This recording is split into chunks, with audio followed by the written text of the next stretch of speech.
Perkenalkan, nama saya Fulan Sky Vladimir Bambulu dengan NIM 22024060. Saya dari kelompok 2. Di sini saya akan mempresentasikan materi 5, Forward and Backward Chaining di mata kuliah Artificial Intelligence atau kecerdasan buatan dengan dosen pengampu Nair Christopher Simanjuntak. Baiklah, di sini adalah gambar diagram dengan topik Inference Engine Cycles via a Match Fire Procedure. Di sini adalah gambar database. Fact A adalah X atau fakta A adalah X dan fakta B adalah Y. Dan di sini adalah Y, dia akan menuju ke fakta A atau Y ke X dengan pengetahuan basically atau biasa, knowledge base, rule dengan pengaturan rule jika A adalah X maka B adalah Y. Ini adalah juga diagram dari forward chaining. Di sini kita bisa melihat A sama dengan X, dia adalah match fire dan dia terhubung ke database. Dia akan diminta di request jika A adalah X di sini database yang pertama, dan di database yang kedua C sama dengan L. Di sini juga ada forward chaining diagram. Di side 2 ada B dan E dan X, dia akan diminta match fire oleh X, dan B dan E sama dengan Y di input di sini gambar. Dan di sebelah juga di side 3 ada D, dia akan ke Z. Y dan D sama dengan Z. Forward chaining XP. Peraturan pertama, jika pasien mempunyai sore throat and suspect a bacterial infection, maka pasien harus strep throat. Di rule kedua atau peraturan kedua, jika pasien temperatur more than 100 atau lebih dari 100, maka pasien memiliki a fever atau yang biasa kita tahu yang taruh di kepala. Rule ketiga, jika pasien memiliki sakit lebih dari 1 bulan, maka pasien mempunyai a fever, then we suspect a bacterial infection. Kemudian kita melihat infeksi bakteri. Di sini juga forward chaining XP di cycle pertama, rule kedua true, lebih dari conclude pasien memiliki fever. Cycle kedua rule ketiga dengan true conclude bacterial infection. Cycle 3 rule pertama conclude patient has strep throat. Ini adalah gambar database sebelah kanan. Di dalam kotak kuning, pasien temperatur lebih sama dengan 102, pasien been sick for 2 months, pasien sakit selama 2 bulan. Pasien memiliki sore throat, pasien memiliki fever, bacterial infection, pasien has strep throat. Ada backward chaining atau goal driven. Goal driven try to prove a specific goal, work backwards from a conclusion, and try to reach a set of conditions which establish that conclusion. Start with a goal and use this to establish a set of sub-goals. Continue until goal is proved or disapproved or no more match. Backward chaining XP1. Di sini adalah gambar pas pertama dengan database A, B, C, D, E, dan apanya dengan Z, knowledge base. Dia Y dan D sama dengan Z. Pas kedua database A, B, C, D, tanda tanya, dia akan ke Y, dan dia akan kembali lagi sebagai Y, X, dan B, dan E. Di goal Z dan sub goal Y. Lalu di pas ketiga database A, B, C, D, dia tanda tanya, dia ke X, maka dia akan A sama dengan X dan B dan E sama dengan Y. Dia akan kembali ke X, sub goal X. Backward chaining XP1. Pas pertama, di sini kita bisa melihat gambar database A, B, C, D, E dan input dari X. A, dia akan meminta dari A sama dengan X, sub goal X. Pas kelima juga dia akan meminta di sini E sama dengan X dan B dan E sama dengan Y. Subgoal Y dan pas ke-6 A, B, C, D, X, Y, Z, dia akan meminta ke Y dan D dan Z. Itu adalah goal Z. Backward chaining XP2. Rule 1. If patient has sore throat and suspect a bacterial infection, then patient has strep throat. Rule 2. If patient temperature more than 100, then patient has a fever. Rule 3. If patient has been sick over 1 month and patient has a fever, then we suspect a bacterial infection. Start with same set of facts. Patient temperature equals 102. Patient has been sick for 2 months. Patient has sore throat. Start with same set of facts. Patient temperature equals 102. Patient has been sick for 2 months. Patient has sore throat. But now start with a goal. Patient has a strep throat and try to prove this given the rules and the facts. Baik, perkenalkan, nama saya Fergie Ferguson Maas. Pada saat ini saya akan lanjut membahas mulai dari halaman 11, yaitu forward chaining. Jadi forward chaining itu merupakan metode inferensi yang dimulai dari fakta-fakta yang sudah diketahui, kemudian menggunakan aturan-aturan yang tersedia untuk menarik kesimpulan baru. Di sini ada keuntungan dan kerugian dari forward chaining. Keuntungan yang pertama di sini ada bekerja dengan baik ketika masalah secara alami dimulai dengan mengumpulkan informasi. Jadi metode forward chaining ini sangat cocok digunakan ketika kita mulai dengan sejumlah data atau bukti, lalu secara bertahap maju menuju kesimpulan. Proses ini cocok untuk situasi di mana informasi atau bukti dikumpulkan secara bertahap dan berurutan, seperti dalam penyelidikan, di mana kita memulai dengan fakta-fakta kecil dan akhirnya sampai pada kesimpulan yang lebih besar. Kemudian yaitu ada perencanaan, kontrol, dan pemantauan. Karena forward chaining mengikuti aliran logis dari bukti awal hingga kesimpulan, metode ini sangat baik untuk perencanaan, kontrol, dan pemantauan.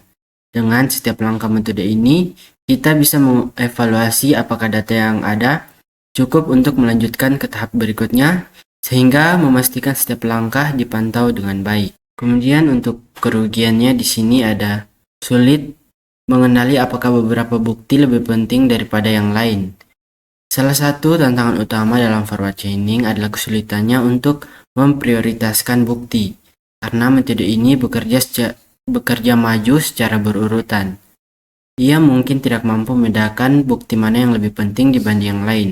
Akibatnya, sistem bisa terus mengolah informasi tanpa mempertimbangkan relevansi atau bobot dari bukti tersebut. Kemudian mungkin mengajukan pertanyaan yang tidak terkait. Dalam beberapa kasus, forward chaining dapat menghasilkan pertanyaan atau langkah-langkah yang tidak relevan, karena sistem hanya bergerak maju berdasarkan data yang ada. Jika tidak ada mekanisme untuk menyaring atau memprioritaskan pertanyaan yang diajukan, hal ini dapat menyebabkan penambahan data yang tidak relevan ke dalam proses, yang pada akhirnya bisa mengaburkan kesimpulan. Kemudian lanjut ke backward chaining. Backward chaining dimulai dari tujuan atau kesimpulan yang ingin dibuktikan. Kemudian kita mencari fakta-fakta atau kondisi yang mendukung kesimpulan tersebut. Untuk keuntungan dari backward chaining yaitu yang pertama ada tetap fokus pada tujuan. Metode backward chaining sangat berguna karena metode ini memulai dari hasil akhir atau tujuan yang ingin dicapai. Sistem bekerja mundur untuk memastikan langkah-langkah yang diperlukan untuk mencapai tujuan tersebut. Dengan fokus yang jelas, metode ini mengurangi kemungkinan tersesat dalam informasi yang tidak relevan. Kemudian menghasilkan serangkaian pertanyaan yang relevan. Karena metode ini didorong oleh tujuan, pertanyaan yang diajukan akan selalu terkait dengan tujuan tersebut. Ini sangat berguna dalam situasi seperti diagnosis medis atau troubleshooting, di mana pertanyaan harus langsung berkaitan dengan gejala atau masalah tertentu. Kemudian, bagus untuk diagnosis. Backward chaining sering digunakan dalam sistem pakar untuk diagnosis, karena metode ini bekerja dengan cara mencoba membuktikan apakah sebuah kondisi benar ada berdasarkan gejala atau tanda-tanda yang ada dengan bekerja mundur. Ia memastikan bahwa hanya informasi yang relevan yang dipertimbangkan untuk mencapai diagnosis yang benar. Kemudian di sini ada kerugian dari backward chaining, yaitu akan terus mengikuti jalur pemikiran meskipun seharusnya beralih. Salah satu kekurangan backward chaining adalah kesulitannya untuk beradaptasi jika jalur logika yang diikuti terbukti tidak efisien atau salah. Sistem dapat terus mengikuti jalur yang salah tanpa menyadari bahwa ada kemungkinan yang lain yang lebih relevan atau lebih penting yang perlu dipertimbangkan. Hal ini bisa terjadi dalam situasi yang kompleks atau ketika bukti-bukti baru muncul. Namun, sistem tetap berfokus pada bukti awal yang mungkin sudah tidak valid. Karena kedua metode ini ada beberapa teknik pencarian yang dikembangkan. Yang pertama ada depth first search, yang kedua ada breadth first search, dan yang ketiga ada best first search. Oke, kita akan membahas dari depth first search. Jadi teknik ini menelusuri data pada node-node secara vertikal dan sudah terdefinisi, misalnya kiri ke kanan. Keuntungan pencarian dengan teknik ini adalah bahwa penelusuran masalah dapat digali secara mendalam sampai ditemukannya kapasitas suatu solusi yang paling optimal. Kekurangannya yaitu teknik penelusuran ini membutuhkan waktu yang sangat lama untuk ruang lingkup masalah yang besar. Oke, ini adalah contoh dari depth first search. Di sini kita bisa lihat yang mana goalnya ada di sini dan penelusurannya seperti ini. Dari angka 1 ke angka 2. Kemudian lanjut di sini ada penelusuran-penelusuran yang terjadi dari 2 ke 3 ke 4. Kemudian lanjut ke sini ke 5. Kemudian 5 ke 8. Kemudian ke 9, balik lagi ke 5, kemudian ke 2, kemudian ke 3, kemudian sampai ke goal. Lanjut, yaitu breadth first search, yang mana merupakan teknik penelusuran data pada semua node atau salah satu tingkatan sebelum ke level atau tingkatan di bawahnya. Keuntungan pencarian dengan teknik ini adalah sama dengan depth first search. Hanya saja penelusuran dengan teknik ini mempunyai nilai tambah, di mana semua node akan dicek secara menyeluruh pada setiap tingkatan. Kekurangannya yaitu teknik penelusuran ini terletak pada waktu yang dibutuhkan yang sangat lama apabila solusi berada dalam posisi node terakhir, sehingga menjadi tidak efisien. Kekurangan dalam implementasi juga perlu dipertimbangkan. Misalnya, teknik penelusuran menjadi tidak interaktif antara suatu topik dengan topik yang lain, atau harus melompat dari suatu topik ke topik yang lain sebelum topik tersebut selesai ditelusuri. Ini adalah contoh dari breadth first search yang goalnya ada di angka 9. Kita memulai dari angka 1, dari angka 1 kita menuju ke angka 2. Kemudian 2 ke 3, 3 ke 4, 4 ke 5, 5 ke 6, 6 ke 7, 7 ke 8, 8 ke 9. Jadi goalnya ada di sini. Kemudian lanjut ke best first search. Best first search adalah teknik penelusuran yang menggunakan pengetahuan akan suatu masalah untuk melakukan panduan pencarian ke arah node tempat di mana solusi berada. Pencarian jenis ini juga dikenal sebagai heuristik. Pendekatan yang dilakukan adalah mencari solusi yang terbaik berdasarkan pengetahuan yang dimiliki, sehingga penelusuran dapat ditentukan harus dimulai dari mana dan bagaimana menggunakan proses terbaik untuk mencari solusi. Keuntungan jenis pencarian ini adalah mengurangi beban komputasi karena hanya solusi yang memberikan harapan saja yang diuji dan akan berhenti apabila solusi sudah mendekati yang terbaik. Ini merupakan model yang menyerupai cara manusia mengambil solusi yang dihasilkan, merupakan solusi yang mutlak benar. Kemudian ini adalah contohnya. Di sini untuk goalnya ada di angka 6. Bisa kita lihat dari 1 dia menuju ke 2. Kemudian dari 2 menuju ke 3. Dari 3 langsung menuju ke 6 ke tujuannya. Kemudian di sini ada kasus dengan node awal yaitu Jakarta dan node goal yaitu Kediri. Kita bisa lihat di sini. Pertama kita ambil Jakarta. Untuk Jakarta ada Jakarta Solo 1000 km, Jakarta Purwokerto 800 km, Jakarta Yogyakarta 1900 km. Kita ambil jaraknya yang paling dekat yaitu Jakarta Purwokerto 800 km.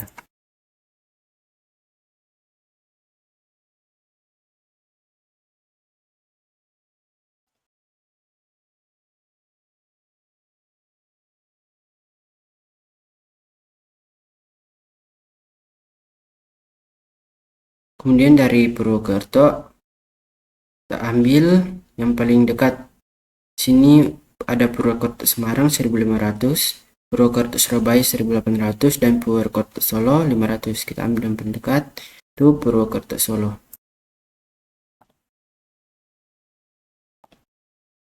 Kemudian dari Solo kita ambil rute yang paling dekat. Untuk Solo di sini hanya ada satu jalur ke Yogyakarta, jadi kita ambil yang 1000 km.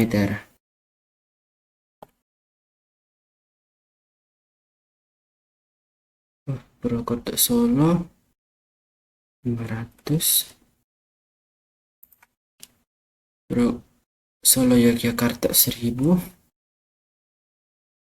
Kemudian dari Yogyakarta, untuk Yogyakarta di sini ada dari Yogyakarta ke Bandung 1000 km. Oh, di sini sudah ada Yogyakarta ke Kediri, jadi kita ambil yang ini saja.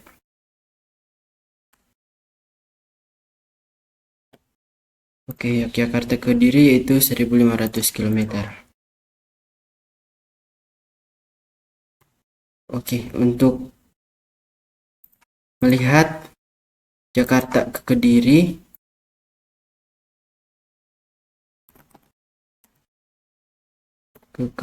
berarti dia ada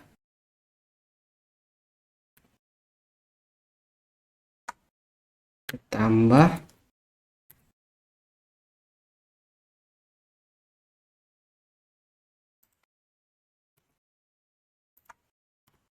ya, bisa dilihat Jakarta ke Kediri dia menempuh jarak 3800 km. Ini adalah rute yang terdekat yang dapat kita capai menggunakan cara base first search. Oke, sekian dari saya. Jika ada salah kata mohon dimaafkan. Terima kasih. Sekian dari kami kelompok 4 AI.